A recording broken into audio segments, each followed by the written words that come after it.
पत्रिकांमध्ये नावं येत नाहीये, पत्रिकेवरून नावावरून पण गोंधळ झाला, निबंधन पत्रिका ज्या येतात तर ह्या सगळ्या संदर्भामध्ये अगोदर कुठली माहिती नव्हतं असं म्हणायचं का? मला रात्री पत्रिका आली, पहिली आली त्याच्यात सगळ्यांची नावं होती. मग दुसरी पत्रिका एका पत्रकारांनी आपल्या पाठवली मला, आणि त्याच्यामध्ये त्यांनी आमदार निधीतून काम केलं माझ्या विभागात हे आलं.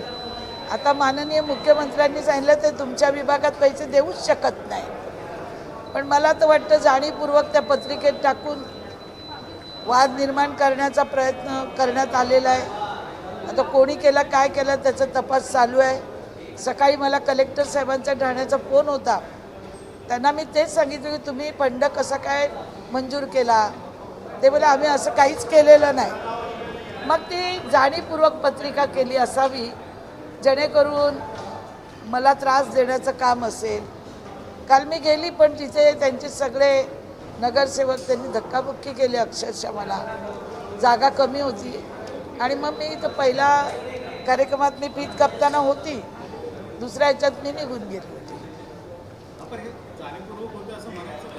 ते जाणीवपूर्वक ते का आजचं आहे का? मी राष्ट्रवादी काँग्रेस पार्टी का सोडली? तेवढ्याचसाठी सोडली ना मी. मला काही शरद पवार चावत नव्हते का अजितदादा? माझं सगळ्यांची 17 वर्ष मी काम केलं. राष्ट्रवादी पार्टी मी उभी केली. महाराष्ट्राची पहिली महिला राष्ट्रवादीची मी अध्यक्ष होती. मला सोडायला यांच्याचसाठी लागली. जेव्हा शिवसेनेतून तिथे आले त्यानंतर माझ्यावर अन्याय चालू झाला. मग मी 14मध्ये देवाभाऊंना भेटली, देवेंद्र फडणवीस साहेबांना. ते म्हणाले तुम्ही इकडे एवढा अन्याय सहन करण्यापेक्षा इकडे मी आली, माझ्या मागे परत ते आले आणि तीच परिकथा चालू. आणि ते ठरलेलं असतं धक्काबुक्की करणं म्हणजे कार्यक्रमातून पळून जाईल. ते सगळीकडे ठरलेलं आहे. साहेबांना सगळं माहिती आहे आणि साहेब मला योग्य तो न्याय देत असतात. त्याच्यामुळे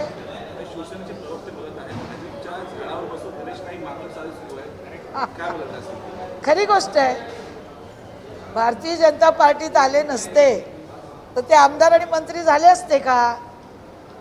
ते काल काय म्हणत होते मी कोणाकडे भीक मागत नाही आणि काय म्हणे भीक मागून काय मिळत नाही, कष्टाने कशाने मिळायला पाहिजे.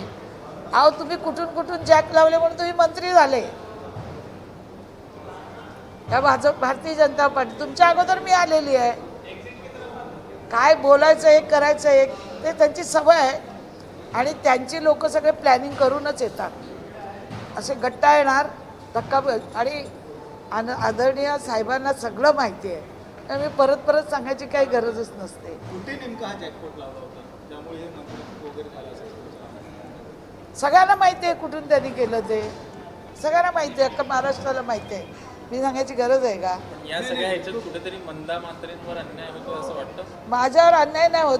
माझ्यावरती भारतीय जनता पार्टीचा पूर्ण विश्वास आहे म्हणून 3 वेळा मला तिकीट दिली. आपल्याला माहिती आहे 14मध्ये काय झालं, 19मध्ये, आणि आत्ता तर तुतारीचा प्रचार त्यांनी केला भाजपमध्ये राहून.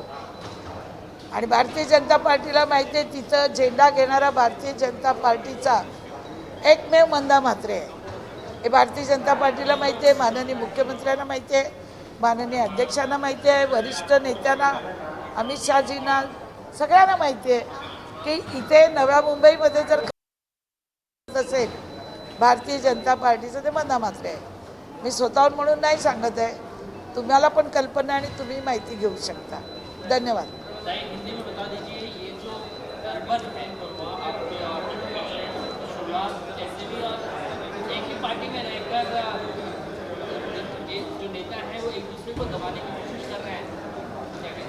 वैसे ऐसी बात है कि परिस्थिति ऐसी है कि राष्ट्रवादी में मैं महाराष्ट्र के अध्यक्ष थी, एमएलसी थी. उसी वक्त से उनको ऐसे लग रहा था कि मेरा मतदार संघ ये हाईजैक कर लेगी, क्योंकि मेरा काम ही इतना था. किसको एमएलए फंड पता नहीं था. मैं जब एमएलसी बनी तब लोगों को पता चला एमएलसी फंड क्या होता है.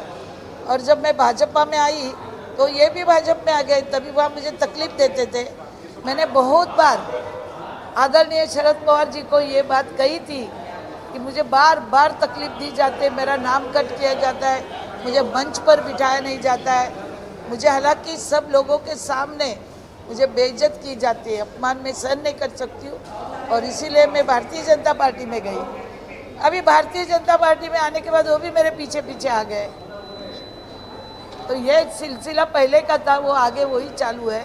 और वो चाहते कि मैं पार्टी से भाग जाऊँ, ये पार्टी से मैं निकल जाऊँ और पूरा नवी मुंबई अपने हाथ में आएगी और पूरी नवी मुंबई को हम डेवलपमेंट जो चल रहा है वो मेरे हाथ में आएगा, उनके बच्चों के हाथ में आएगा, इसीलिए तकलीफ दे रहे हैं।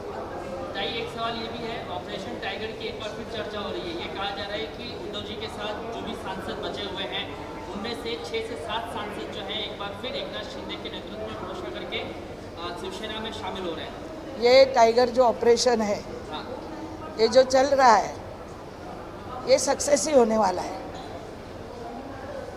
इसमें कोई दुमत नहीं है। और उस हिसाब से टाइगर की चर्चा चल रही है। टाइगर ऑपरेशन के बारे में हमारे वरिष्ठ ही बात कर सकते हैं, क्योंकि मैं बहुत छोटी कार्यकर्ता हूँ, हमारे प्रवक्ता ही बात कर सकते हो। धन्यवाद। जय हिंद, जय महाराष्ट्र। अब मुझे उतारो। तर या होत्या मंदा म्हात्रे यांनी मुख्यमंत्री देवेंद्र फडणवीस यांची भेट घेतलेली आहे आणि मतदारसंघामध्ये अर्थात नवी मुंबईमध्ये नायकांकडून कशा प्रकारे आपल्याला त्रास दिला जातोय याची तक्रारच मंदा म्हात्रे यांनी मुख्यमंत्र्यांकडे केल्याचं समजतंय। त्यानंतर माध्यमांशी संवाद साधताना त्यांनी गणेश नाईक यांच्यावर निशाणा साधला आहे।